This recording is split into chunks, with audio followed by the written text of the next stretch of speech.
Hey gays and gals, I'm Chris, aka ChristopherJMUA, and welcome back to my channel. Today we're going to be testing out getting our first impressions and doing a wear test with the Dior Forever SPF 15 Matte Foundation. So if you'd like to see what it looks like and how it wears, then stay exactly where you are because we're getting into it right now. The Dior Forever Matte Foundation SPF 17 is $52 and I got mine from Sephora. With the initial launch of 42 shades, this Dior foundation has 24-hour transfer-proof wear. With skincare ingredients, this matte formula visibly improves skin over time. It has medium coverage, a matte finish, and it's a liquid concealer. Foundation visibly smooths skin and reduces the look of pores. It is transfer, heat, and delivers up to 24 hours of color-true wear and comfort. The packaging is recyclable and uses recycled materials.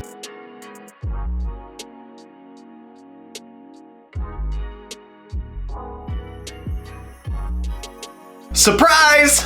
It's a new day, obviously. Everything's not as snow-capped as it was before, but that shade of foundation that I did have was definitely not the right shade. Once I put that swatch on the back of my hand, it was like, oh, definitely not. So, 2 days later, I managed to make it back to Sephora and change the shades. They were actually sold out of 2 of the shades I could have chosen the first day after that video, so I couldn't actually exchange it that day, but luckily the next day they got some more in stock. So now I have the shade 1.5 in instead of 3 in. Oh.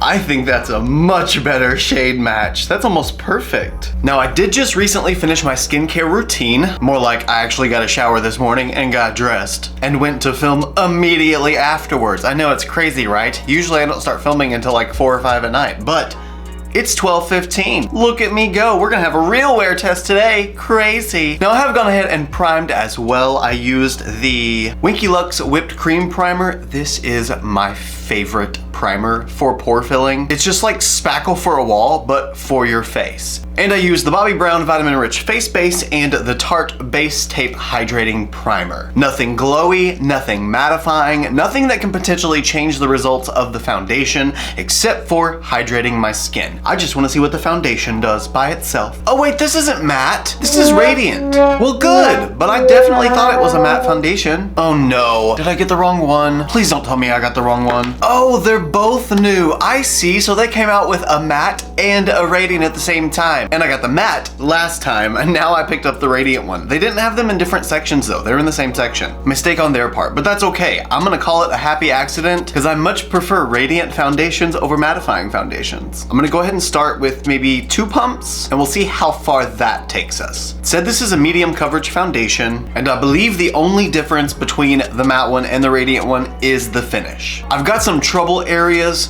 I think it's razor burn that's kind of starting down here, so that's where I'm gonna put the majority of the product first and then start to blend it out from that point.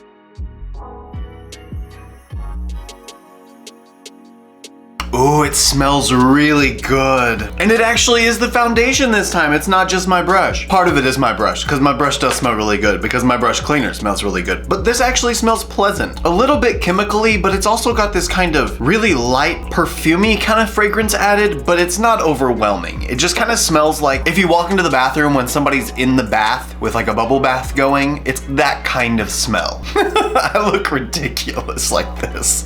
I like it. Okay, thanks for stopping by, that's it. And of course, as per usual, I'm gonna use a brush on one side and a sponge on the other at first. But you guys know me, I'll probably end up using the brush everywhere and then just going over all of it with a sponge anyway, like I always do. That's just so perfect to build up coverage with. Brush is good for coverage, sponge is good for perfect finish. It's the method to my madness. Okay, something I used is obviously not working really well with this foundation because it's peeling up a little bit. Hopefully you can see down here by my jaw, this area right here, there's little chunks of something, but that's not unheard of. It's not like it's super atypical for that to happen. It does happen sometimes. Usually I just grab a paper towel and wipe it off. I'm gonna see if I can just brush it away though this time. Luckily it's not happening in very many places. It just looked like it was happening right down here. It's hard to say exactly what it was that's causing that to happen. I put so little of the whipped cream primer on, it can't can't be that, so it's gotta either be the face base or the base tape peeling up. I think it's the base tape. I think the base tape, once it dries, if there's any extra on your skin, it just kind of sits on the surface. So that lets me know when I use this foundation, I probably need to wipe away excess primer before I go in with the foundation so I don't run into any slippage. For 2 pumps, that's actually quite a bit of coverage. When I look at it close up, it looks like light coverage because I can still see the darkness from the 5 o'clock shadow of my mustache, even though I just shaved. And I can still see the little breakout I've got there, but it gives me a nice even coat of color. Sort of a your skin but better. You know what I mean? Now I'm gonna use my cute little Midas Cosmetics marble sponge and just start blending out on the left side. Obviously, I'm gonna have to go in with some more pumps because that 2 pumps was just enough to finish the right side of my face. So I'll probably go in with another 2 pumps since I'm gonna lose a lot of the coverage that 2 pumps will give because the sponge is gonna soak up most of it. Some of it, not most of it. So just 1, 2 directly on the sponge. Okay, sponge side is definitely light coverage. I changed my mind about saying this side looked like light coverage because now that this is blended out, this is light. This is light, this is more like a light medium. It is getting toward medium. It's just not quite there yet because my discoloration is not covered. But I do prefer this finish with the sponge. It just looks so seamless. It looks like it melted into the skin just a little bit better. And on this side, it looks kind of like it's just sitting on top of the skin a little bit more. And that's kind of just the difference of tools that you use. Now on the Sephora website, they actually do recommend using a brush to blend it. So like I said earlier, I'm gonna go ahead and just build the rest of it up with the brush and blend everything out with the sponge. I just can't help it. Let's see, so that was 2 pumps on this side, 2 pumps on this side. Let's do 1 more pump on the brush. That way I can sort of levelize the coverage all the way across my face, then I'll just blend it all in.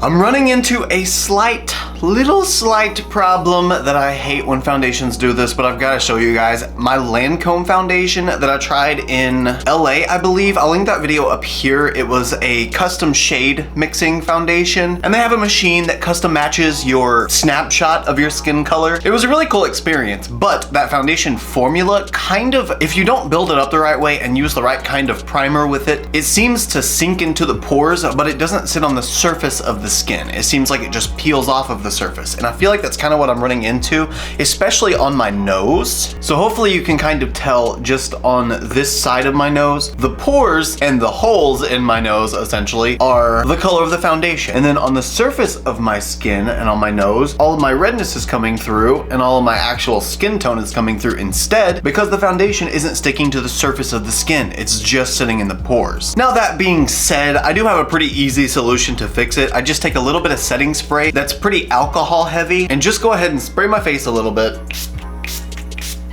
Then I give it about 5 to 10 minutes to let it dry. That way the foundation that is on will stay there locked in, and then my face will be sticky and ready for more foundation to cover up the surface of my skin that's still showing. So hopefully that helps you guys out if you experience that sometimes with foundation as well. I just like this way because it's quick.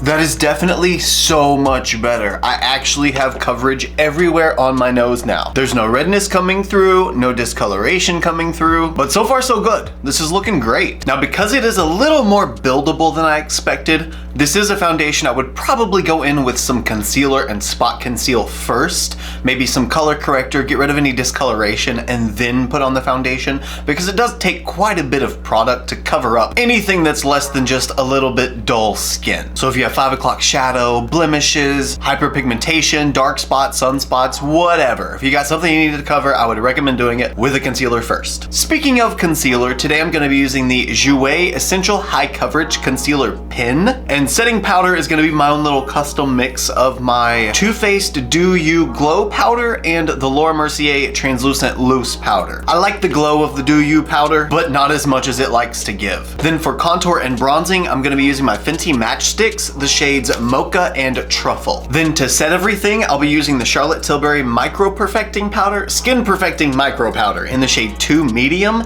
And finally, to finish off the bronzer and contour in powder form, I'll be using the Charlotte Tilbury, again, Nudegasm Face Palette. Oh, and I'm also gonna try a little bit of this Fenty Beauty Liquid Kilowatt Highlighter in the shade Side Chick. I picked this up when I picked up the foundation, and the swatch of it was phenomenal, so I've got to give it a shot. That being said, let's cross our fingers and hope everything works perfectly together. Let's hope.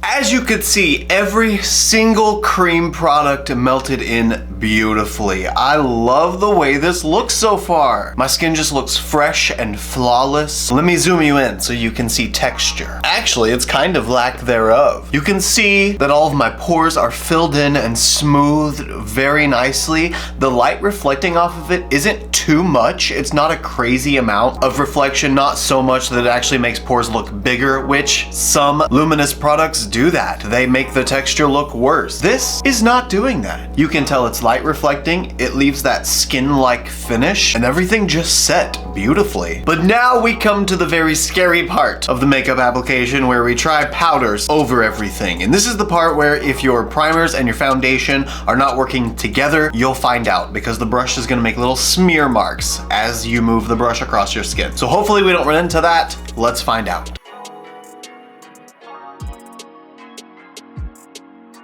I'm getting so tired of these prestige or luxury foundations that end up looking flawless on my skin. My wallet hurts. Needless to say, pretty soon we're gonna have some drugstore foundations that hopefully will rock these prestige and luxury foundations out of the water. Here we are with the Set foundation. I haven't sprayed any setting spray yet. This is just powder on top, and I love this. I hate my nose contour. I don't know what happened or how I ended up making that part of my nose look extra bulbous, but either way, it's done. So here's my skin so far, just set with powder, no setting spray sprayed. Just wanted to zoom in so you guys could see it clearly beforehand. Oh, that's so pretty. And it is now 2:47. Obviously, I've been doing other things while I've been filming, but that means I've been wearing this so far for about an hour, hour and a half-ish, and it's still looking really good. I mean, it looks like I just put it on. Now let's spray it with some setting spray and see what she looks like once it's all melted in. I'm using All Nighter again from Urban Decay. This is the Summer Solstice version. Pretty much the same, just has a different scent, but I like using this one because it doesn't change the foundation finish. It's not mattifying, it's not luminizing, it's just a perfect in-between.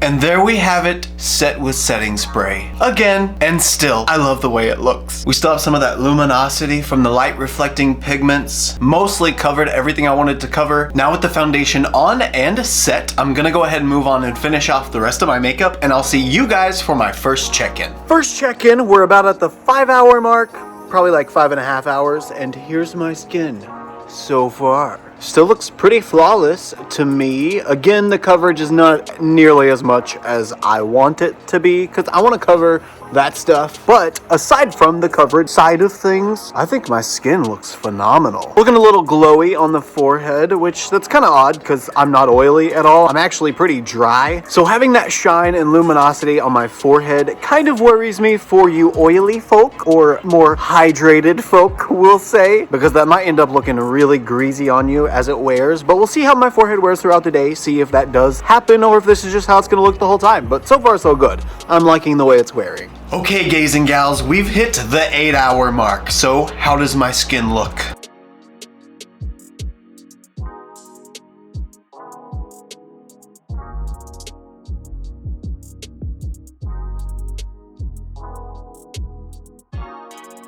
Let me know what you think down in the comments. What does it look like so far? How is it worn? How did it seem like it blended with everything to you? Because Lord knows my eyesight's not as good as it used to be. I look pretty glowy still on my forehead, but I don't down here on the jaw and sort of the areas where only foundation touched my face. Well, a powder, of course. But really, for the most part, everything looks fine. Thinking that maybe I overhydrated a little bit up here because it just doesn't look like that everywhere else. Of course, I had highlighter on here and here, so it kind of adds that extra glow in these spaces, but not in the center of my forehead or my cheeks down here or the jaw, like I said. Anyway, I hope you guys enjoyed the video. If you enjoyed the review and you like videos like this and you want to see more like them, feel free to hit subscribe down in this corner if you'd like. And don't forget to hit the notification bell right beside subscribe, so maybe YouTube will notify you when I upload a new video. Also, if you'd like to see any of my looks, you can follow me on Instagram, Twitter, Snapchat, and TikTok. My username is the same for everything. It's just ChristopherJMUA. And if you gain nothing out of this video, if you gain nothing out of any of my videos, then please at least gain this. And that is to always remember